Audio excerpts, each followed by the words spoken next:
आउ एक ब्रेकिंग खबर आसी पहुंचुछि पुरी रे मध्य काल बैशाखीर भयंकर तांडव देखा मिली। खूब जोर रे पवन सहित वर्षा होईछि। पवन रे बाइक उड़े देछि, दुकान भांगी एभली क्षयक्षतिर चित्र धीरे धीरे आसिलानी। खूब जोर रे पवन बहिबा सहित वर्षा होईछि। पवन रे बाइक आउ अनेक दुकान होर्डिंग ठू आरंभ कर विभिन्न प्रकार जिनस उड़ुथिबार देखा मिलूँ। रास्ता घाट में जीवा आसिबा करिया कष्टकर हो पड़ी। पुरी रे काल बैशाखीर प्रभाव देखा मिली। आप देखुं पुरीर दृश्य जो आपको चित्र देखा किछ समय पूर्व आम कहूँ कि मुख्यमंत्री हेलिकॉप्टर भुवनेश्वर लैंड कर पारानी, पुरी निगला कि पुरी रे काल बैशाखी चित्र आप देखु। दुकान जो दुकान टेंट रही आखपाखे बाइक गुड़िक रही पवन रे केमती ठेली हो जाऊँगी, छोट दुकान जो सेट रही केमती पवन उड़ी जाऊँगी ताहा देखा मिलूँ। अर्थात पुरी रे आज अपराह्न प्रबल मात्रा रे वर्षा पवन झड़ होईछि एवं काल बैशाखीर प्रभाव पुरी रे देखा मिली। आप देखु केते जोरे पवन होउछि, वर्षा होउछि। रास्ता रे जाउथबा गाड़ी गुड़िक सहज हेई पारना, आगु को बढ़िया कष्ट होउछि एवं आख पाखरे थिबा जिनस गुड़िक उड़िकी रास्ता उपरकू जाउछि। विपद रही सतर्क सूचना बारंबार काल बैशाखी नहीं दिया जाउछि पाणीपाग विभाग तरफ। आम सहित पुरी आम प्रतिनिधि अक्षय मिश्र जोड़ी। अक्षय, पुरी रे काल बैशाखीर तांडव देखा मिलूँ। केते समय धरी काल बैशाखी झड़ पवन पुरी रे होईछि आ को अंचल रे व्यापक क्षयक्षति होईछि? देखो आप देखुए विजुअल कि प्राय 4:30 आरंभ कर एजावत पुरी काल बैशाखी पवन वर्षा कुआ होता घड़घड़ी बिजुली मार्ची। आप वर्षार दृश्य देखुए कि किभली मात्रा काल बैशाखी प्रभाव में आप देखुए एत मात्रा पवन हो, दुकान उड़ी जाऊँगी, बाइक उड़ी जाऊँगी और लोक मैंने जावासिया कष्ट आप देखिए दृश्य सहित अनेक गुड़े होर्डिंग भांगी जाती रास्ता पर, जहाँफल कि लोक मान चलप्रचल समस्या सृष्टि हो। आज आम कह काल बैशाखीर प्रभाव पूरी देखा पुरी सहर समेत पुरी सत्यवादी कथा सत्यवादी पिपिली और सहित अस्तरंग काकरपुर यह सब अंचल मानक काल बैशाखीर ढेर प्रभाव पड़ी। कोटी गछ उपुड़ी तो कोटी इलेक्ट्रिक खुंटी भांगी और कोटी बड़ बड़ होर्डिंग भांगी जाइए। विजुअल आप देखिपे कि केते मात्रा काल बैशाखीर प्रभाव प्राय 3:30 बेले आम देखिए 3टा ରୁ 3:30 भितर भुवनेश्वर कलाहांडिया मेघाची काल बैशाखी देखा मिला और पुरी काल बैशाखी प्रभाव देखा मिला। जहाँफल आम देखिए काल बैशाखी प्रभाव जो मुख्यमंत्री हेलिकॉप्टर पुरी ओह्लैवा पड़ा, जरूरीकालीन अवतरण करा पड़ा और मुख्यमंत्री बर्तमान सर्किट हाउस अच्छा तो निश्चित भाव आउ जा संभव नहीं से बाई रोड जीवार सूचना रही। तेणु काल बैशाखीर प्रभाव एवं पुरी सहर भितर जारी रही। आप विजुअल देखी जापे कि केते मात्रा वर्षा पवन होची एवं साधारण लोकटे जीवा कष्टसाध्य, कारण एपरी गाड़ी गुड़िक उड़ी जाऊँगी, दुकान उड़ी जाऊँगी और साधारण लोक स्थिति कौन हम। तो निहाती भाव यह काल बैशाखी समय घर बाहर रास्ता घाट जावा बेस विपज्जनक।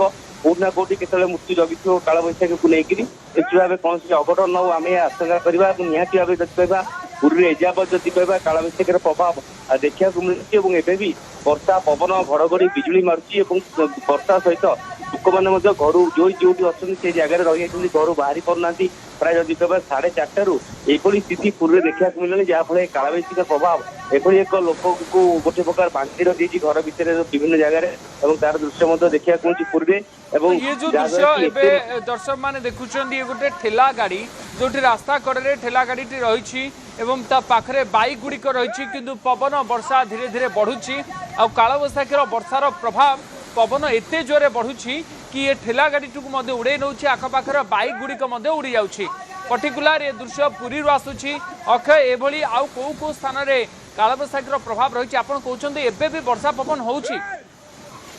निश्चित भाव आप देखते एवं वर्षा पवन लगी रही लोक मैंने घर बाहर कष्ट प्राय 4:30 एभली स्थिति आरंभ प्राय 1.5 घंटा अधिका समय वर्षा पवन तुआ बिजुली घड़घड़ी मारुची। जहाँफल कि एभली एक विपदपूर्ण रास्तार जीवा हो लोक मैंने घर बाहर विपदपूर्ण हो पड़ी। कारण आप देखुए विजुअल जदि एभली भाव में दृश्य दुकान उड़ी जाऊँगी, बाइक उड़ी जाऊँगी और लोकों स्थिति कौन हम। तो निहाती भाव घर बाहर विपज्जनक। आम देखुए प्रति दिन यही भाव में काल बैशाखीर प्रभाव देखा मिले कि आज जार दृश्य देखा मिलूँ एथे व्यापक भाव में वर्षा पवन होती। जहाँफल कि ଲୋକମାନେ ମଧ୍ୟ ଭୟଭୀତ ହୋଇପଡୁଛନ୍ତି ଏବଂ ଯିଏ ଯୋଉଠି ରହିଛି ମଧ୍ୟ ଭୟଭୀତ ହୋଇପଡୁଛି। କାରଣ ଏଭଳି ଦୋକାନ ଉଡ଼ିଯିବା, ଗଛ ଭାଙ୍ଗିଯିବା ଏବଂ ଆପଣ ଦେଖୁଥିବେ ହୋର୍ଡିଂ ମଧ୍ୟ ଭାଙ୍ଗି ଯାଉଛି, ବଡ ବଡ ହୋର୍ଡିଂ ମଧ୍ୟ ଭାଙ୍ଗି ଯାଇଛି। ତେଣୁ ନିଶ୍ଚିତ ଭାବେ ଯଦି କହିବା କୌଣସି ଅଘଟଣ ଘଟି ନାହିଁ, କିନ୍ତୁ ଏ କାଳବୈଶାଖୀ ପ୍ରଭାବରେ ନିଜକୁ ସଚେତନ ସତର୍କତା ରହିଲେ ହିଁ ନିଜେ ସୁରକ୍ଷିତ ରହିବ। ନହେଲେ ଏ କାଳବୈଶାଖୀ ଯେମିତି ହେଇଛି, କାରଣ ଆମେ ଦେଖିଛେ କି ବର୍ତ୍ତମାନ 1.5 ଘଣ୍ଟାରୁ ଅଧିକ ସମୟ ଧରି ହେଲେଣି ବର୍ଷା, ପବନ, ଘଡଘଡି, ବିଜୁଳି ସହିତ ଆଉ ଗୋटे ଖାଲି ଅପଡେଟ୍ ନେବାକୁ ଚାହିଁବି, ମୁଖ୍ୟମନ୍ତ୍ରୀ ହେଲିକପ୍ଟର ମଧ୍ୟ ପୁରୀରେ ଜରୁରୀ ଅବତରଣ କରିଥିଲେ ଏବଂ ସେଠି କାଳବୈଶାଖୀ ଜନିତ ବର୍ଷା ପବନ ହେଉଛି।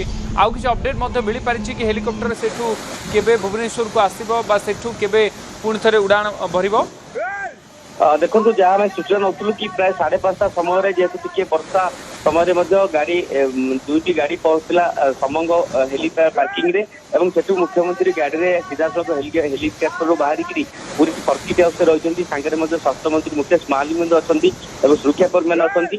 ଏବଂ ଯେହେତୁ ଧୀରେ ସନ୍ଧ୍ୟା ହେଇଗଲାଣି, ଆଉ ବୋଧେ ଏଟିସି କ୍ଲିୟରେନ୍ସ ମିଳିବ ନାହିଁ, ଡିଜିସି କ୍ଲିୟରେନ୍ସ ମିଳିବ ନାହିଁ ସନ୍ଧ୍ୟା ସମୟରେ ଉଡାଣ ଭରିବା ପାଇଁ। ତେଣୁ ନିଶ୍ଚିତ ଭାବେ ଆମେ ଯାହା ସୂଚନା ପାଉଛୁ କି ବାଇ ରୋଡରେ ମୁଖ୍ୟମନ୍ତ୍ରୀ ଭୁବନେଶ୍ୱର ଫେରିବାର ସମ୍ଭାବନା ଅଛି। କିନ୍ତୁ ଏବେ ଯେହେତୁ ପାଗ ଟିକେ ବର୍ଷା ହଉଛି, ତେଣୁ ପାଗ ଟିକେ ସୁଧୁରି ଗଲା ପରେ ବା ସ୍ୱାଭାବିକ ହେଲା ପରେ ମୁଖ୍ୟମନ୍ତ୍ରୀ ଭୁବନେଶ୍ୱର ଫେରିବେ ବୋଲି ଯାହା ସୂଚନା ପାଇଛୁ। ତ ନିଶ୍ଚିତ ଭାବେ ଏବେ ଅଧିକ ସର୍କିଟ ହାଉସରେ କଡ଼ା ସୁରକ୍ଷା ବ୍ୟବସ୍ଥା ଭିତରେ ଅଛି ଏବଂ ଏବେ ମୁଖ୍ୟମନ୍ତ୍ରୀ ଆଉ ହେଲିକପ୍ଟର ଯିବେ ନାହିଁ ବୋଲି ଯାହା ସୂଚନା ମିଳିସାରିଛି ଏବଂ ସେ ବାଇ ରୋଡରେ ଯିବେ। ଏଥିପାଇଁ ମଧ୍ୟ ବ୍ୟାପକ ବ୍ୟାରିକେଡର ଆରେଞ୍ଜମେଣ୍ଟ କରାଯାଉଛି। ପୁରୀ ଏସପି ମଧ୍ୟ ସର୍କିଟ ହାଉସ ଅଛନ୍ତି, ଜିଲ୍ଲାପାଳ ମଧ୍ୟ ଅଛନ୍ତି, ତାଙ୍କ ସହିତ ଆଲୋଚନା କରୁଛନ୍ତି ଏବଂ ଏହା ସହିତ ମୁଖ୍ୟମନ୍ତ୍ରୀଙ୍କର ସୁରକ୍ଷା କର୍ମୀଙ୍କ ସହିତ ମଧ୍ୟ ଆଲୋଚନା ଚାଲିଛି କିଭଳି ଭାବେ ସୁରକ୍ଷା କର୍ମୀଙ୍କ ସହଯୋଗରେ କିଭଳି ମୁଖ୍ୟମନ୍ତ୍ରୀଙ୍କୁ ଭୁବନେଶ୍ୱର ନିଆଯିବ, ବାଇ ରୋଡରେ ଗାଡିରେ ନିଆଯିବ, ସେଠି ସମସ୍ତ ପ୍ରକ୍ରିୟା ବର୍ତ୍ତମାନ ଆରମ୍ଭ ହେଇସାରିଲାଣି। अच्छा अक्षय आपण टिके आम सहित जोड़ी रही था मुझे चित्र बाबद पुणी थे दर्शक मान सूचना देवाक चाहिए। राजधानी भुवनेश्वर और कटक रे आज कालबैशाखीर प्रभाव देखा मिलूला। प्रबल पवन होता, बिजुली घड़घड़ी सहित वर्षा अनेक स्थान में होता, किंतु पुरी रे आज कालबैशाखीर प्रभाव किसी एमती रही जहाँ आप दृश्य देखुं चित्र देखुं किसी जगह रास्ता कड़े बड़ बड़ होर्डिंग गुड़िक भांगी जाइए आउ कि जगह रास्ता कड़े जो ठेला गाड़ी गुड़िक रही से क्याबिन उड़े नौ बड़ बड़ दुकान होर्डिंग गुड़िक उड़े नौ रास्ता कड़े रखा जाइए बाइक गुड़िक एत जोरे पवन हो ठेली हो जाऊँगी। पुरी रे आपण अनुमान करें कि अपराह्न समय जो कालबैशाखी वर्षा पवन होती ये गोटे प्रकार बात्या समय जो पवन आसे से भ्रम देखा मिलूँ कि जो झटका पवन हो मझिरे मझिरे पवन बेग एत मात्रा बढ़ी जाऊँगी कि सामने जहाँ भी आसूँ सबकि उड़े नौ दुकान होर्डिंग ठू आरंभ कर गोटे जगह आप दृश्य आम आपको बारंबार देखा गोटे जगह जो ठेला गाड़ी